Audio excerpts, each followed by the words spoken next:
चतुर्थ आंग्ल मैसूर युद्ध 1799।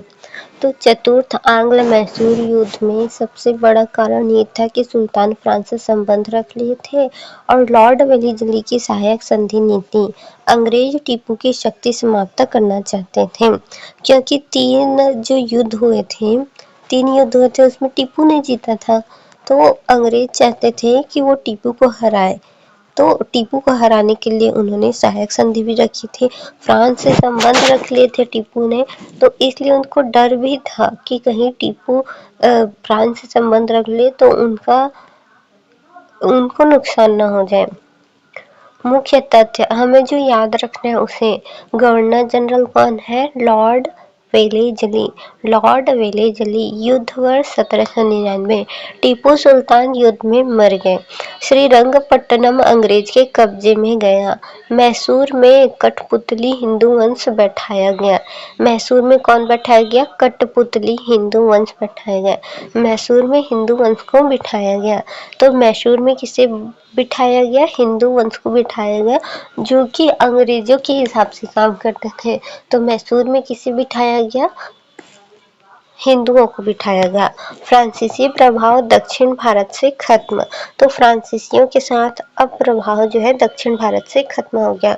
तो सबसे पहला गवर्नर कौन था? Lord Wellesley. युद्ध कब हुआ था? 1799 को। और टीपू सुल्तान युद्ध में मारे गए थे। युद्ध कहाँ होता? रंगपट्टनम में। और बिठाया किसे गया था? मैसूर में किसे बिठाया गया था? हिंदू वंश को बिठाया गया था। मैसूर में किसे बिठाया गया था? हिंदू वंश को बिठाया गया था। और फ्रांस का अब जो प्रभाव था वो खत्म हो गया। अब याद रखने की लाइन कौन सी है? 1799 टीपू समाप्त, मैसूर ब्रिटिश नियंत्रण में। तो 1799 और टीपू की मृत्यु है, ये तो याद ही रखना है, लेकिन ये भी याद रखना है कि मैसूर में किसे बिठाया गया? हिंदू वंश को बिठाया गया। और वेलेस्ली को भी याद रखना है, वेलेस्ली इज मोस्ट इम्पोर्टेंट। सहायक संधि भी बहुत इम्पोर्टेंट है। सहायक संधि प्रणाली किसने की? लॉर्ड वेलेस्ली ने। और कुछ मुख्य शर्त भी रखे थे, जैसे राजाओं को ब्रिटिश सेना रखनी होगी। राजाओं को ये था कि उनको ब्रिटिश सेना रखनी ही होगी। उनका खर्च राजा को देना होगा, अगर खर्च नहीं दे रहे हैं तो कोई जमीन देना होगा। दरबार में ब्रिटिश रेजिडेंट रहेगा। दरबार में क्या करेगा? British resident. तो ये पूछ सकते हैं कि दरबार में ब्रिटिश रेजिडेंट कब रखा गया? तो आपको बताना पड़ेगा कि सहायक संधि के समय उस शर्त में ये था, तो दरबार में ब्रिटिश रेजिडेंट रखना पड़ेगा। बिना अंग्रेजों की अनुमति युद्ध नहीं कर सकता। बिना अंग्रेजों की अनुमति के युद्ध नहीं कर सकते थे। विदेशी शक्तियों से संबंध नहीं रख सकता था।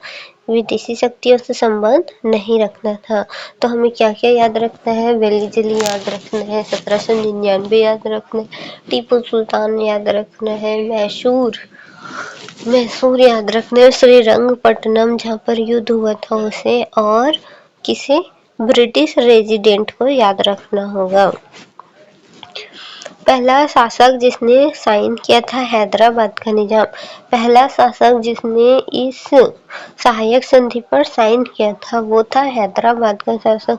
मोस्ट इम्पोर्टेंट, इसे भी याद रखना है। हैदराबाद का शासक निजाम। परिणाम, भारतीय राज्य आर्थिक रूप से कमजोर हो गए, स्वतंत्रता खत्म हो गई, अंग्रेज पूरे भारत में शक्तिशाली हो गए। सब्सिडरी अलायंस किसे शुरू की? टीपू सुल्तान की मृत्यु किस युद्ध में हुई?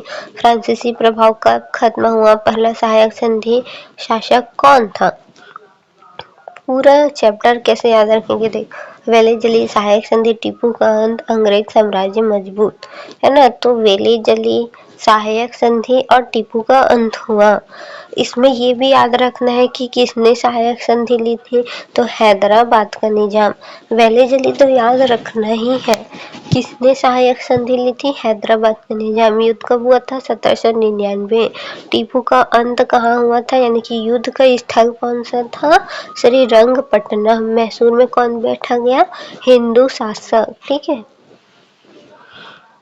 इस युद्ध में कौन कौन शामिल थे? तो 17 अप्रैल 1799 को श्रीरंगपट्टनम में टीपू के खिलाफ अंग्रेज थे, मराठे थे और निजाम थे।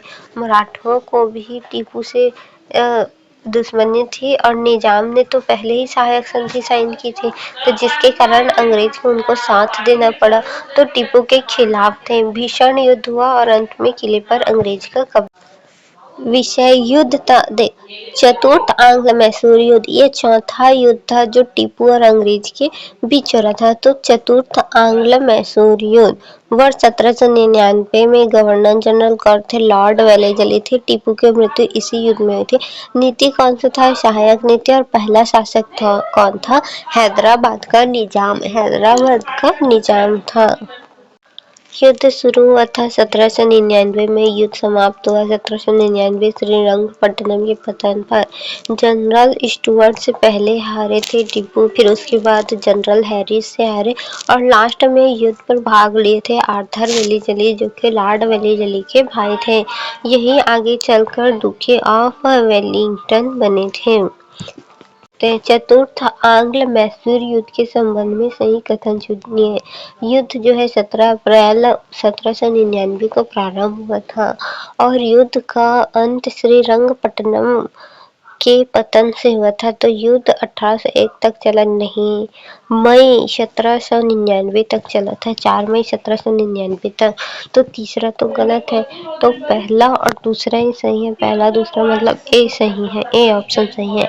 निम्न में से कौन कौन चतुर्थ आंग्ल मैसूर युद्ध से जुड़े थे? General Harris, general Stuart, Arthur Wellesley, तीनों जुड़े थे। डी 1, 2, 3। चतुर्थ आंग्ल मैसूर युद्ध की निर्णायक घटना थी प्लासी का युद्ध, बक्सर का युद्ध, श्रीरंगपट्टनम का पतन, मैसूर की संधि। चतुर्थ आंग्ल मैसूर युद्ध का निर्णायक घटना श्रीरंगपट्टनम में हुआ था। सी आएगा।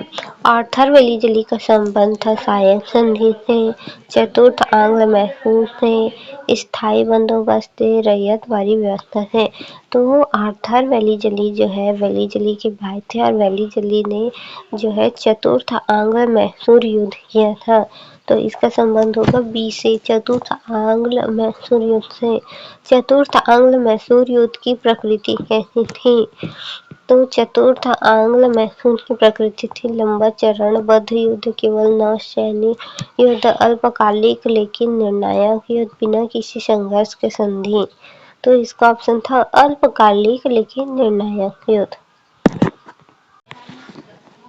सहायक संधि प्रणाली का मुख्य उद्देश्य था भारत में स्थायी सेना बनाना, भारतीय राज्यों को अंग्रेजों पर निर्भर बनाना, कर व्यवस्था सुधारना, व्यापार बढ़ाना। तो इसमें क्या था? भारतीय राज्यों को अंग्रेजों पर निर्भर बनाना था। बी आएगा, बी। टीपू सुल्तान के संदर्भ में सही कथन कौन सा है?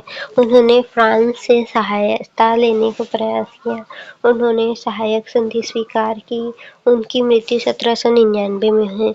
तो टीपू ने जो है फ्रांस से सहायता लिया था, पहला हो गया। सहायक संधि स्वीकार नहीं की थी उन्होंने। तो दूसरा, जिसमें भी दूसरा है सब हटाना है। बी में दूसरा है, सी में दूसरा है, डी में दूसरा है, सब हटा के ए ऑप्शन सही है। सहायक संधि के अंतर्गत भारतीय शासक स्वतंत्र विदेशी नीति चला सकते थे, ब्रिटिश रेजिडेंट स्वीकार करते थे, अपनी सेना बढ़ा सकते थे, यूरोपीय शक्तियों से संधि कर सकते थे। तो ब्रिटिश रेजिडेंट स्वीकार करते थे, बी आएगा इसका भी। चतुर्थ आंग्ल मैसूर युद्ध का तत्कालिक कारण था कर विवाद, टीपू का फ्रांस से संपर्क, मराठा आक्रमण, मुगल हस्तक्षेप। बी, टीपू का फ्रांस से संपर्क। सहायक संधि सबसे पहले लागू हुई थी अवध में, मैसूर में, हैदराबाद में और बड़ौदा में। तो सहायक संधि सबसे पहले लागू हुई थी हैदराबाद के निजाम ने सबसे पहले हस्ताक्षर किया था। तो सी होगा हैदराबाद। वेलीजली की नीति का सबसे बड़ा परिणाम था, वेलीजली की जो नीति होता है उसमें सबसे बड़ा परिणाम था भारतीय उद्योगों का विकास, ब्रिटिश साम्राज्य का तीव्र विस्तार, किसानों की स्थिति सुधार, कर कम हुआ। तो ब्रिटिश साम्राज्य का विस्तार हुआ था। निम्न में से कौन सा युद्ध 1799 में हुआ था? तो 1799 में चतुर्थ मैसूर युद्ध हुआ था। सहायक संधि का आर्थिक प्रभाव क्या था? राज्य समृद्ध हुआ, राज्य कर्ज मुक्त हुआ, राज्य आर्थिक रूप से कमजोर हुआ, व्यापार बढ़ा। राज्य जो है आर्थिक रूप से कमजोर होता गया। सी, चतुर्थ आंग्ल मैसूर युद्ध के बाद मैसूर पूर्ण स्वतंत्र रहा नहीं। अंग्रेजों का दक्षिण में प्रभाव समाप्त हुआ नहीं। अंग्रेज का प्रभुत्व मजबूत हुआ। हाँ, अंग्रेजों का प्रभुत्व जो है मजबूत हुआ। तो ऑप्शन सी, ब्रिटिश रेजिडेंट का कार्य था सेना का निवृत्ति करना, व्यापार देखना, शासन पर राजनीतिक नियंत्रण रखना, कर वसूल करना। ब्रिटिश रेजिडेंट का कार्य था शासक पर राजनीतिक नियंत्रण रखना। सहायक संधि के अंतर्गत राजा को सेना रखने की अनुमति नहीं थी। केवल अंग्रेजी सेना अपनी सेना पूरी तरह समाप्त करनी होती थी फ्रांसीसी सेना रखने की। सहायक संधि के अंतर्गत राजा को सेना रखने की अनुमति केवल अंग्रेजी सेना रखना था। ऑप्शन 11 का देखते हैं, 11 का आंसर